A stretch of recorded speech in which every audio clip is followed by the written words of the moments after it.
Leave your comments on the Ask Reddit sub, and I'll read your answers on the next episode of LWIAR 2. Have you ever felt you don't know, have forgotten who you really are?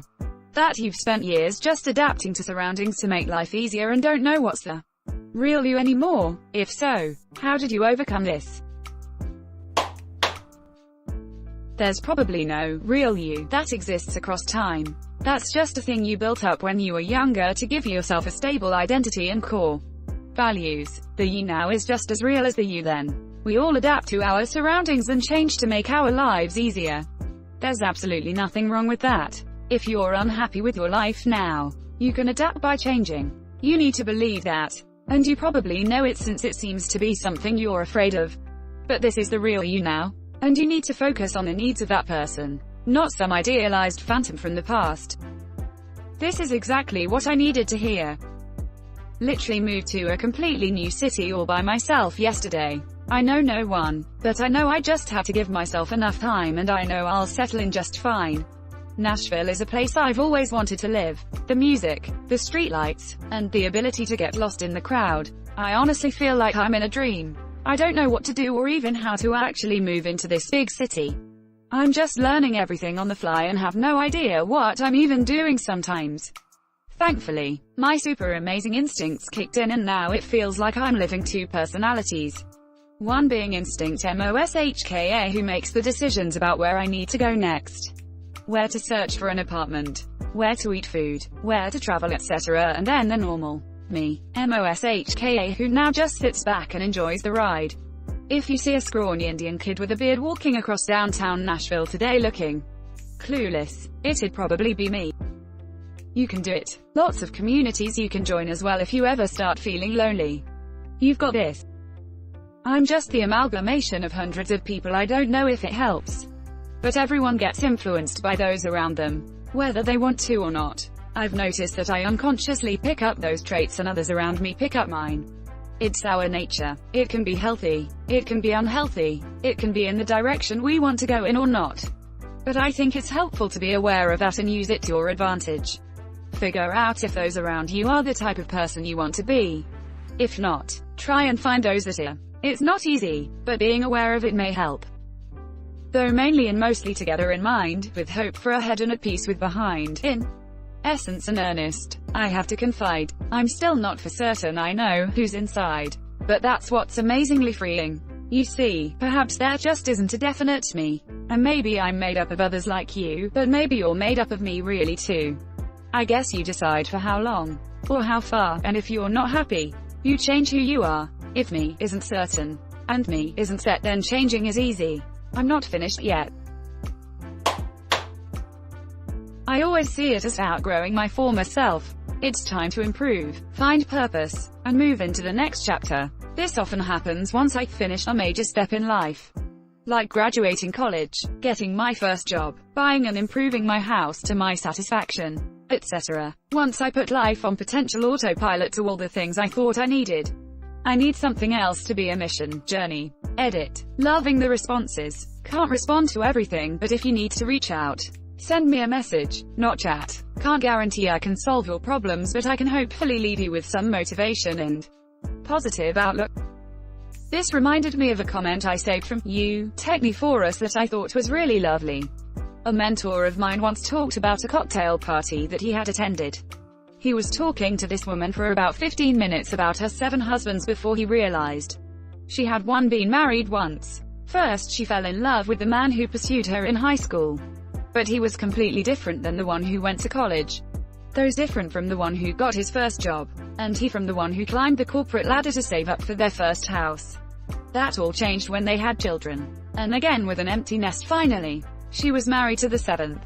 The now recently retired. She fell in love with the first, but had a hard time adapting to the second. Eventually she fell for him too. But again he passed away. Each time he moved on she had a very difficult time. But each time she fell in love again. We are very different people at different times of our lives. In different contexts. Or with different people. We have this illusion of self as a single thing. But in reality we have many selves who are very different over time. It is when we lose something that we have tied our identity to that we have a death of self. These can be the hardest times in life, when we really lose ourselves. They can also be the most amazing when we truly find ourselves. That is life. Each of those times she lost the husband she knew, and each time it was trying. Each of those times he lost part of who he had been, and had difficulty finding who he had become. But each time they did, they loved, and lost, and loved again. That is life. So, I wish you all the best in dying. That is part of life. I wish you all the best in living again. That too is part of life. I couldn't agree more with your sentiment. When you get to a point of maturity in life where you can actually step outside yourself and view yourself and who you are based on the sum of influences you had on your life up to that point, you can begin to take control of your own narrative, free yourself from the bonds of the you defined by those prior experiences, and shape yourself into the person you want to become. That's the real you. Edit. Obligatory thanks for my first gold. I'll just say I'm in my own midlife crisis and just starting to figure some of this stuff out myself. I'd only add 2 things. 1. I never realized how limited my perspective was based on my upbringing in a single-parent, blue-collar household in the 1980s and everything that went along with that. And 2. It takes a lot of effort and pain to work through this stuff. A lot. Stop running from fear and being uncomfortable. You know what you have to do and it eats at you inside. The obstacle is the way. Best wishes for each of you on your journey. Edit 2. Not for everyone, but helped me immensely. www.youtube.com. These 2 comments read like guides to be more adaptive and to not be afraid of change. Change is coming whether you want it to or not. You can make peace with that fact and learn how to adapt to it gracefully.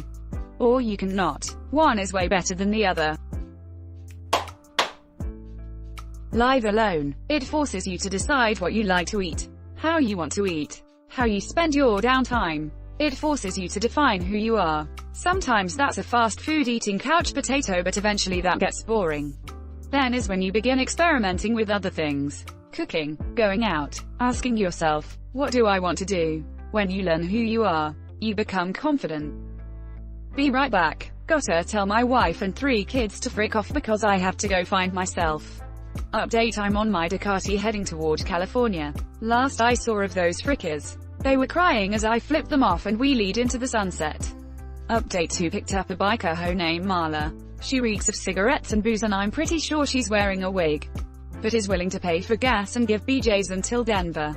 Update: 3 Marla stole my wallet at a truck stop. She also gave me crabs. Update: 4 just got off the phone with my now ex-wife, after she stopped laughing after I asked if she'd take me back. She gave me the address of someone that can help me out here. His name is Mike Oxmall at 375 Golfacasif Lane, and will issue small loans to people in need. Weird. She said he works with loans and sharks. Update: 5 that B word. There is no Mike Oxmall. Anyway, ran out of gas. Found out I can pretty much get to where I need by hitchhiking. Truckers will stop if you offer them roadhead. If it gets me to where I'm going, I guess a few shots in the mouth aren't all that bad. California, here I come. Update: 6 Are you there, God? It's me, Chaz Wazzle. Look, man, I woke up in a dank motel bathtub filled with ice. My lower back has poorly laced stitchwork, and I'm pretty sure my back molars are gone. If you could help me out and maybe give me the strength to speak and yell for help. If not, it's cool. I'm totally finding out all sorts of neat things about myself, like how much I miss kidneys to filter my blood. I'll just go ahead and black out again, and hope for the best. Peace out. Home slice. Update: 7 Hospital. Transfusion. Kidney. Reddit Silver. Kind stranger. California. What happens if you never get bored of the fast food eating couch potato? I don't like either of those answers, but they both probably true. I am 53 years old and I have had a lifetime of regrets and misery, so I applaud you for your insight and your strength to take constructive actions to improve your life. Best wishes for your future. Start reading into existentialism. It will help you realize we are never really this person or that person, but rather, in the words of Sartre, we are always in the process of becoming. This helps do away with the bad faith in finding myself, which so many of us feel we need to do, when in reality we always are in that process. So feeling lost is a state that will always come and go throughout life, just as much as feeling found or grounded will come and go. Heart. Bad faith. Bad faith, French, mauvaise foi, is a philosophical concept utilized by existentialist philosophers Simone de Beauvoir and Jean-Paul Sartre to describe the phenomenon in which human beings, under pressure from social forces, adopt false values and disown their innate freedom, hence acting inauthentically. 1. It is closely related to the concepts of self-deception and resentment. Just thought it would be helpful to discern acting in bad faith and philosophical bad faith. Best advice I have is this. When we experience things, we make maps of what happened. We all have maps of our time in school, how people treat us, all of our experiences. We also make maps about other people. We make assumptions about others based on what we see or hear. We get maps from others about us too, especially friends and parents, what they tell us we are, what we think they see when they look at us, what we think they think about us, etc., etc., etc. People tend to focus on maps and label themselves, pigeonhole themselves into roles and what they think they should do, feel, or be based on the maps that they have. You are not a map. You are a 3D terrain of whatever beautiful biome you want to be. Don't stare at a map all day and forget to look up at what it really is. Edit. Holy cow. Typha medals. New to Reddit. First I've got an any also edit. Fix the ETCS. Ty all for pointing that typo out. Don't stare at a map all day and forget to look up at what it really is. I had planned my life's endeavor, but my life had plans for me. I am lost, but not forever. I am where I'm meant to be. This is the sweetest poem I've seen from you. I'm going to print it out and hang it up. Seriously, I need this transposed over a picture of a mountain or something. There you go. I immigrated to the States from Europe and got lost. Now my memories of my life in Germany are fading, but I remember being so much happier with my job and hobbies and friends and only crying once or twice a year when something really sad happened, while now I cry once a week. I am thinking about going back. I just tell myself, you know, literally everyone else. Yeah, frick them. I had this feeling for all my life after puberty. There were these high ideals that I always maintained and couldn't live up to them. Mostly because they were about saving the world and unattainable things like that. I spent an absurd amount of my teenage years studying philosophy and religion rather than dealing with teenage social issues like my peers. Ever since I was a kid, I had this goofy side though. When I wasn't pulling my hair out reading about semiotics, I would write silly stories to make people laugh. When I went to college, things changed. I began exhibiting some really dangerous behavior patterns, especially for someone with a huge conscience like myself. The line between my public and private life got larger. I began feeling I could no wrong. I don't really want to list some of the things I did here because of shame. But suffice it to say, you would have all hated college me. I'm going to skip to the end and just say this all got worse until I woke up one day and all my lightheartedness was gone. I was working a high-paying, meaningless job. I cheated on everyone I dated and thrown away every romantic relationship. Some very painfully. My life had become all about money, sex, and status. The biggest epiphany of my life was realizing two things. 1. Everyone goes through some form of this. We all try on different faces. If we find one that doesn't fit, we still tend to cling to it so that we don't have to change our current comfort level. This phase is normal and human. 2. I was bipolar, manic. My post-puberty life was punctuated by periods of unbelievable energy and increasingly risky behavior. It put me on top. There were years where I had fans. I got up on stage and gave speeches and made people laugh and was the center of attention. And later it landed me in jail because the center cannot hold. But with that diagnosis I finally was able to figure out my history and why I could never live up to those ideals. Because grandiosity is a textbook manic symptom too. These days I don't push myself to do any more than love my family and enjoy the little things. I've lived more than most people do in a lifetime. I deserve a rest, at least for a little while. Sorry this is so long. The answer is that the normal cycle is to lose yourself for a little while and then find yourself again. Everyone has an existential crisis to some degree. You have to trust that this is normal and your real self is always there waiting for your return. How you return, that will be unique. A death in the family, jail, overdose, failed relationship, financial loss, you name it, something has to touch you deeply and it will happen. In the natural course of things we all take a big hit sooner or later. I don't like to generalize, but the 20s are a time when people tend to drift away from themselves. After that it's really anyone's guess when you'll come back. But since you're asking this question, I say it will be sooner than later for you. By accepting that we are all a product of our environment. And that's okay. We don't have to be some special individual snowflake who has come to be by some autonomous force. Who we are is ever-changing and largely dependent on context, on the people around us and the society we exist in. Alan Watts talks a little about this in the book We Seldom Realize. For example, that our most private thoughts and emotions are not actually our own.